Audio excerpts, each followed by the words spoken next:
Baik.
Kita lanjutkan surat Al-Balad ya.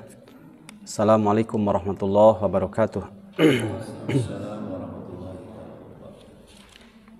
Alhamdulillah wassalatu wassalamu ala Rasulillah wa ala alihi wa sahbihi wa mawalah. Rabbi israh li sadri wa yassir li amri wa hlul 'uqdatam min lisani yafqahu qawli. Allahumma la sahla illa ma ja'altahu sahla wa anta taj'alul hazana idza syi'ta sahla. Allahumma rabb Jibril wa Mikail wa Israfil fatiras samawati wal ard alimal ghaibi wasyahadah anta tahkumu baina ibadika fima kanu fihi yakhtalifun ihdina limakhtulifa fihi minal haqqi biidnik innaka tahdi man tasha'u ila siratim mustaqim. Alhamdulillah, puji syukur selalu kita panjatkan kepada Allah Subhanahu wa taala yang dengan izinnya, ridhonya kita bisa berkumpul bersama untuk melanjutkan kajian tafsir kita dari surat Al-Balad ayat yang kedua dan ketiga, dan nanti insya Allah masuk pada ayat yang keempat. Semoga melalui kajian tafsir Ibnu Katsir dari beberapa ayat dalam surat Al-Balad ini menjadi wasilah turunnya rahmat Allah Subhanahu wa taala. Salawat serta salam kita limpahkan kepada Nabi kita Nabi Muhammad sallallahu alaihi wasallam, kepada keluarganya, sahabatnya serta seluruh kaum muslimin, saudara-saudara kita semuanya. Jamaah rahimakumullah, mari kita lihat di dalam surat Al-Balad ayat yang pertama. Alhamdulillah sudah kita pelajari bersama di satu pekan yang lalu. Dan ayat kedua, ketiga, dan keempatnya insya Allah malam ini coba kita menyampaikan tafsirnya. Karena berkaitan sekali dengan negeri yang Allah Subhanahu wa ta'ala muliakan, Allah berkahi, yaitu negeri Makkah. La uqsimu bihadzal balad, sampai Allah bersumpah dengan negeri Makkah yang penuh dengan keberkahan ini. Wa anta hillum bihadzal balad, ini khitabnya anta, yang diajak bicara, yang dimaksudkan adalah Nabi Muhammad sallallahu alaihi wasallam ya. Sehingga di sini disebutkan qala, kata Ibnu Abbas, wa anta hillum bihadzal balad, kata Ibnu Abbas, anta ya Muhammad, anta ya Muhammad ya, yang dimaksud di sini adalah Nabi Muhammad sallallahu alaihi wasallam. Hillum bihadzal balad, lahir kemudian bertempat tinggal dan dibesarkan, kemudian memperjuangkan Islam di Makkah. Salah satunya kemudian setelah itu Madinah. Kedua-duanya baik Makkah maupun Madinah tidak bisa dipisahkan dari perjalanan perjuangan para nabi, termasuk Nabi Muhammad SAW. Seperti satu kepingan uang, kalau 100 rupiah itu kan ada 100, angka 100 sama rumah gadang, ya. Nggak bisa dipisahkan antara Makkah dan Madinah, sehingga disebut Biladul Haramain, ya, disebut Haramain karena kedua negeri itu, kedua tempat itu disucikan, ya. Di sana ada Ka'bah dan menjadi kiblat kaum muslimin, Masjidil Haram. Madinah, di situ ada masjidnya Rasulullah SAW, Masjid Nabawi, ya. Begitu juga nanti ke Palestina, di sana ada masjid yang bersejarah, Masjidil Aqsa. Sampai Nabi mengatakan saking berkahnya negeri Makkah dan di sini dijadikan sumpah oleh Allah Subhanahu wa taala, tentu akan melahirkan orang-orang hebat di dalamnya. Makanya disebutkan ayat kedua, wa anta hillum bihadzal balad. Tidak diragukan di situ kalau Nabi Muhammad itu orang yang sangat hebat, ya. Tidak sekedar beliau nabi, tapi beliau termasuk nabi rasul ulul azmi. Tidak sekedar rasul nabi ulul azmi, akan tetapi beliau adalah khataman nabiyyin, ya, penutup para nabi. Beliau diutus kalau para nabi wilayahnya terbatas, ya. Di situ ada Nabi Musa, ya hanya di Mesir saja. Sebelumnya bersamaan dengan Nabi Musa, kemudian di Madian ada Nabi Shu'aib, ya, hanya di Madian saja. Tapi Nabi Muhammad SAW keberangkatannya dari negeri yang diberkahi, kemudian keberkahan dakwahnya itu lil alamin, untuk seluruh alam, ya. Tidak dibatasi dengan ras dan kesukuan, teritorial, tapi seluruh alam.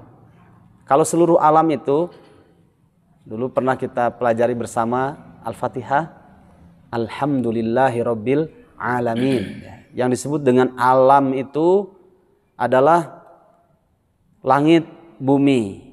Di antara keduanya ada kehidupan, ya, sampai dikatakan bahwa Nabi Muhammad juga berdakwah kepada mereka dari kalangan jin, ya. Nanti masuk pada tafsir surat Al-Jin nanti. Inna sami'na Qur'anan ajaba. Ya, kata jin sendiri, kami mendengarkan bacaan yang sangat menakjubkan yang dibaca oleh Muhammad itu, ya, Qur'anan ajaba. Nah, makanya kehadiran Nabi Muhammad itu beda dengan para nabi yang lain, para rasul yang lain, ya.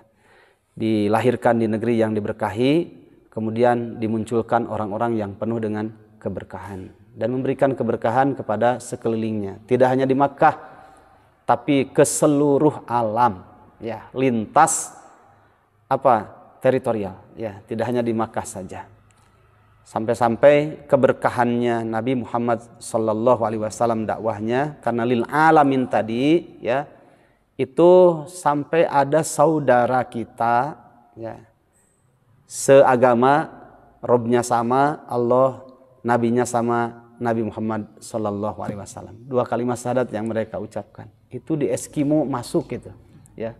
Ada yang pernah ke Eskimo kah? Janganlah, Ciwidey juga dingin, ngapain ke Eskimo? Ya, di Eskimo itu kan ada saudara kita kaum muslimin di sana. Di Uganda ada saudara kita kaum muslimin. Di seluruh belahan dunia itu semua ada kaum muslimin, ya. Kalau ditanya siapa Tuhanmu? Allah. Nabimu siapa? Muhammad SAW. Berkah. Ya. Coba nanti kalau umroh jangan diam saja, cari wawasan, ya. Kok ada orang yang sipit tanya, oh dari mana? Dari China, ya, orang Cina, Chinese. Tanya lagi orang Jepang. Ada yang agak hitam sedikit, dari mana? Amerika Latin. Sebelahnya lagi pas sholat asar, tanya lagi dari mana? Dari Mauritania, Afrika Utara. Ya, ternyata banyak itu umat Nabi Muhammad, ya. Nah, ayyuhal ikhwah rahimakumullah, termasuk mungkin ketika mereka orang-orang Mauritania, ya, kemudian orang Cina, orang Jepang, ketika dalam majelis yang sama mereka juga menyebutkan umat Nabi Muhammad saudara kita juga ada dari mana Soreang ya. Dari Soreang dari Indonesia ya. Ternyata luar biasa keberkahannya itu ya. Makanya Allah Subhanahu wa taala berfirman di dalam surat Al-Anbiya ayat 107. A'udzubillahi minasyaitonir rajim. Wa ma arsalnaka illa rahmatan lil alamin ya. Wa ma arsalnaka, dan tidaklah kami, kata Allah, mengutusmu wahai Muhammad. Itu kan pertama kali di Makkah ya. Diutus, diangkat menjadi seorang nabi, menjadi seorang rasul. Kemudian mendapatkan mandat besar, tanggung jawab besar. Yaitu apa? Menyampaikan kebenaran kepada umat, berdakwah.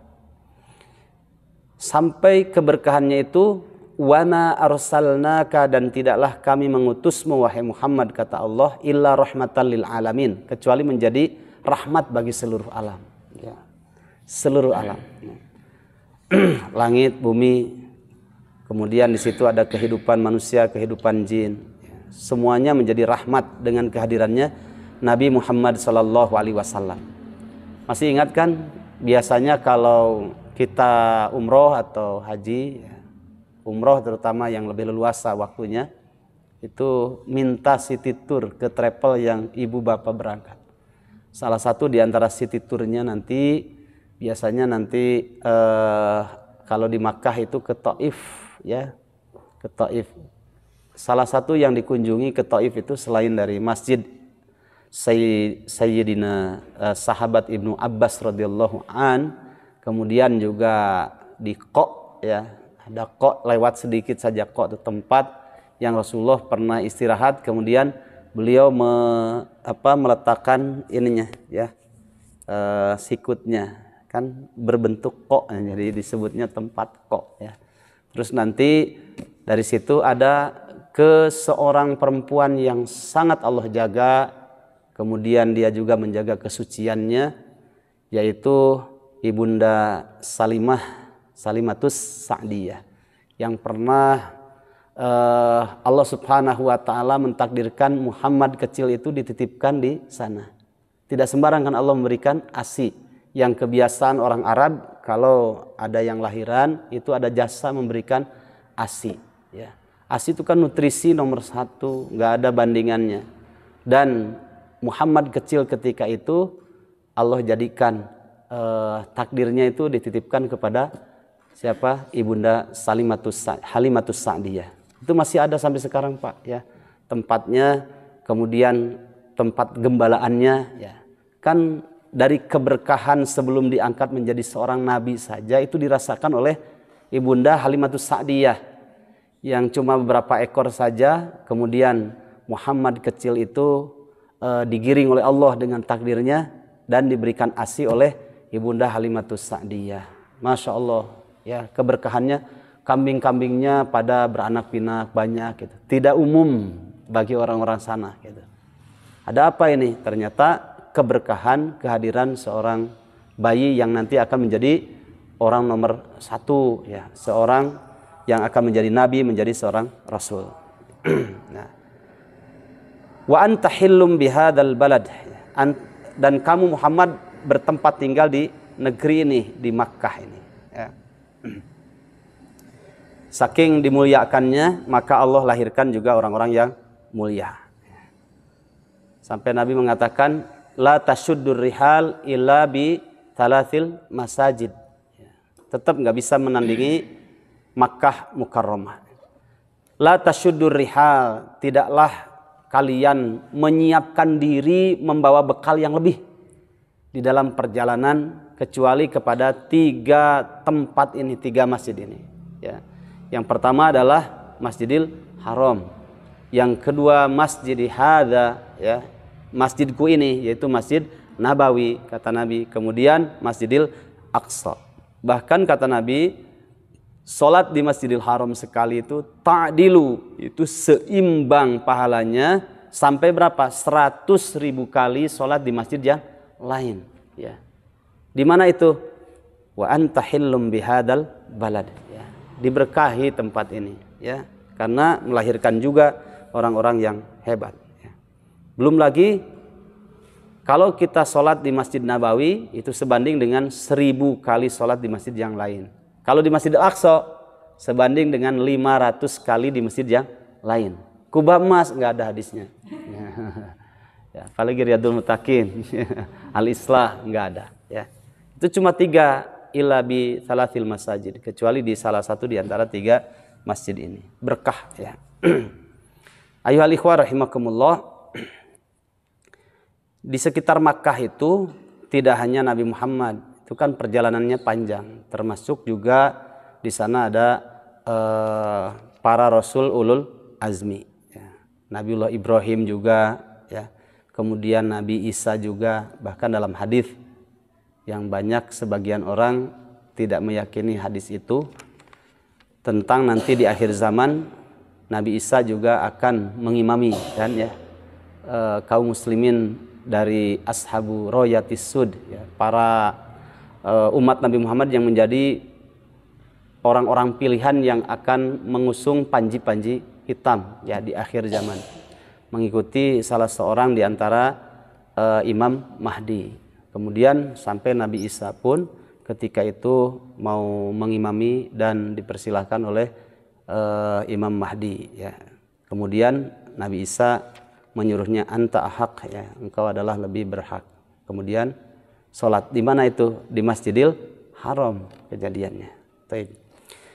Nah, dari sejak dulu sampai hari ini ayuhal ikhwah, ya, karena keberkahan negeri itu kemudian lahir orang-orang hebat di situ, termasuk Nabiullah Muhammad sallallahu alaihi wasallam.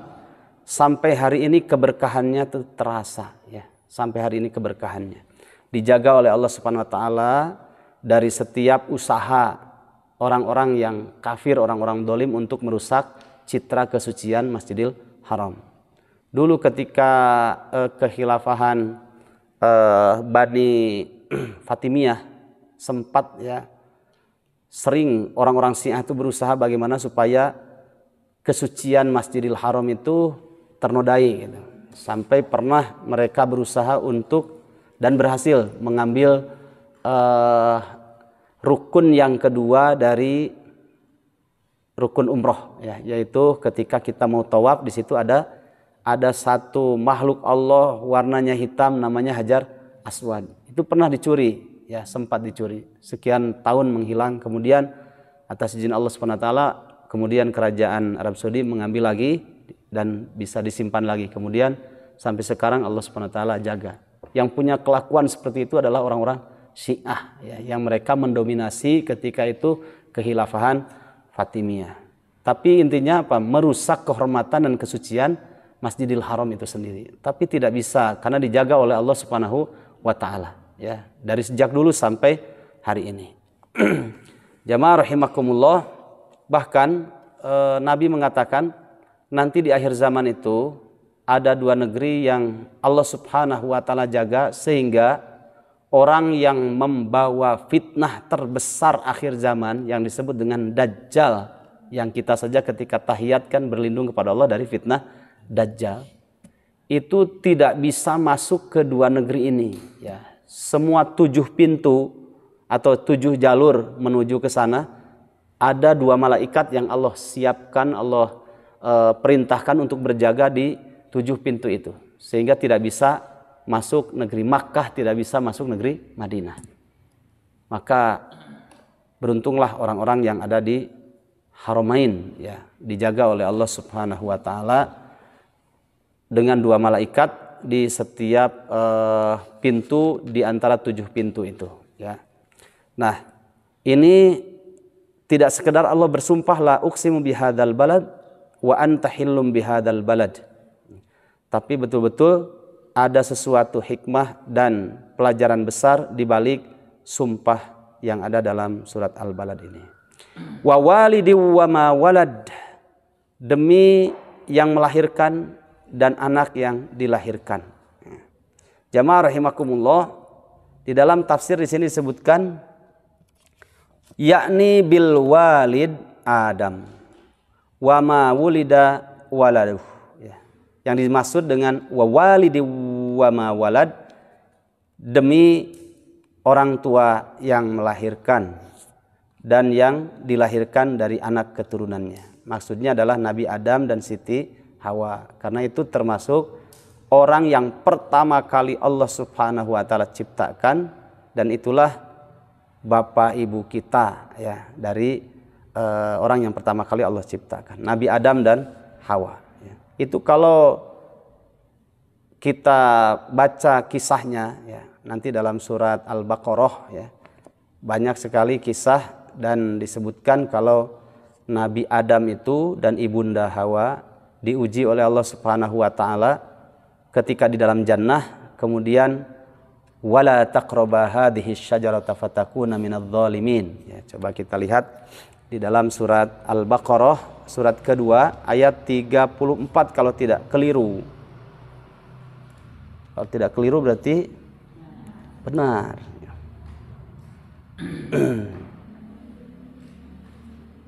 Al-Baqarah ayat 34 ya, kisahnya kan panjang di situ.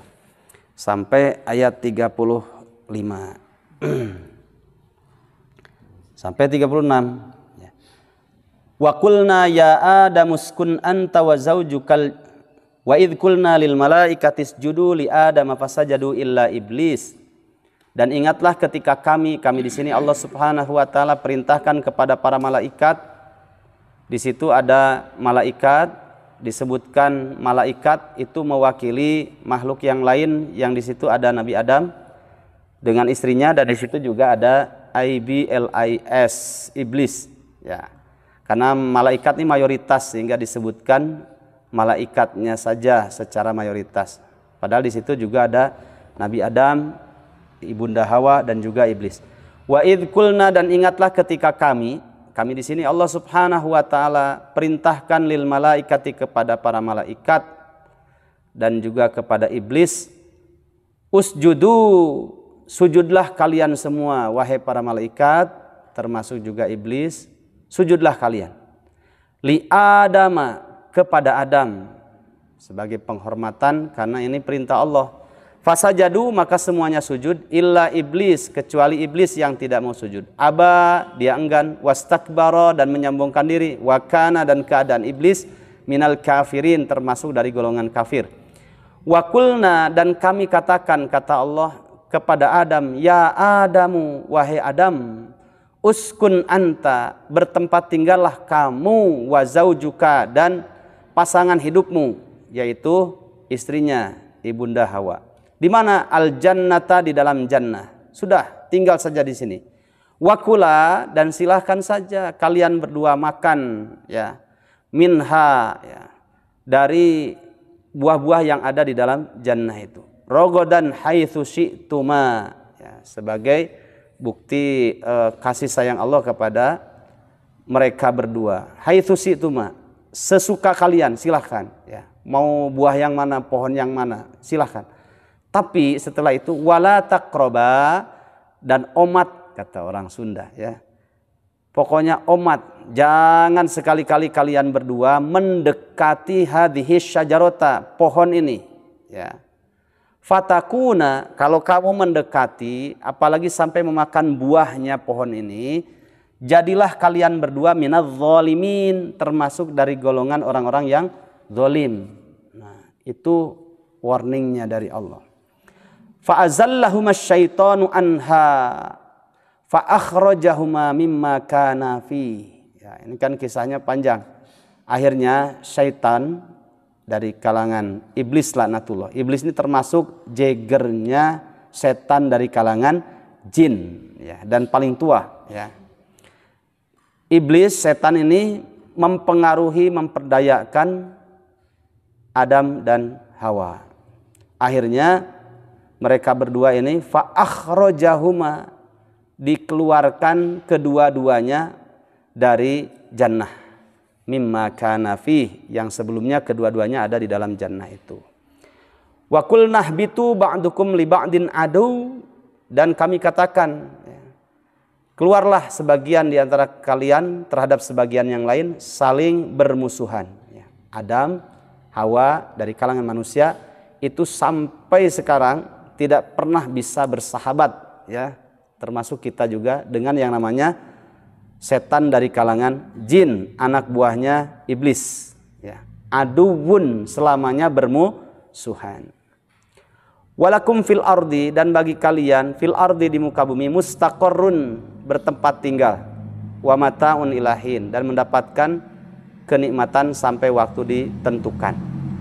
Nah, itu ketika diturunkan dari jannah, ibunda Hawa dan Adam itu, kemudian mereka di satu tempat, kemudian ibunda Hawa di tempat yang lain. Jadi Nabi Adam di tempat yang lain, ibu Hawa di tempat yang lain, tapi masih di sekitar Makkah. Kemudian Allah pertemukan di mana? Di tempat wukuf di Arafah. Di situ ada bukit kecil, bukit yang disebut dengan Jabal Rahmah, ya. Disebut Jabal Rahmah itu katanya, ya, karena Jabal itu kan gunung, Rahmah itu penuh kasih sayang. Karena pertemuan antara Nabiullah Adam dan Hawa, Allah pertemukan di tempat itu, ya. Tapi di tempat itu hanya sejarah itu saja, tidak ada perintah khusus atau contoh khusus dari Rasulullah SAW ketika kita belum punya jodoh, anak kita belum punya jodoh, kemudian ada sebagian yang umroh, kadang yang haji bawa spidol naik ke Jabal Rahmah, di situ ditulisi gitu, ya. Ya Allah, bla bla bla bla begitu. Ya, saya pernah ke sana, kemudian tanya ke, kalau kemarin ditutup karena persiapan untuk hajian, jadi nggak bisa masuk, ya. Nah, waktu sebelum-sebelumnya umroh itu berapa kali naik ke sana, itu tulisan yang ditulis di situ antara dua, ya, bahasa Indonesia dengan bahasa India, Pakistan, ya. Nah, di situ ada fatwa, kemudian ada isi fatwanya larangan, ya. Tidak disunahkan untuk meminta jodoh dan yang lainnya di tempat ini gitu. Tapi diterjemahkannya ke dua bahasa, bahasa Indonesia dan bahasa India, ya. Jangan tersinggung, ya.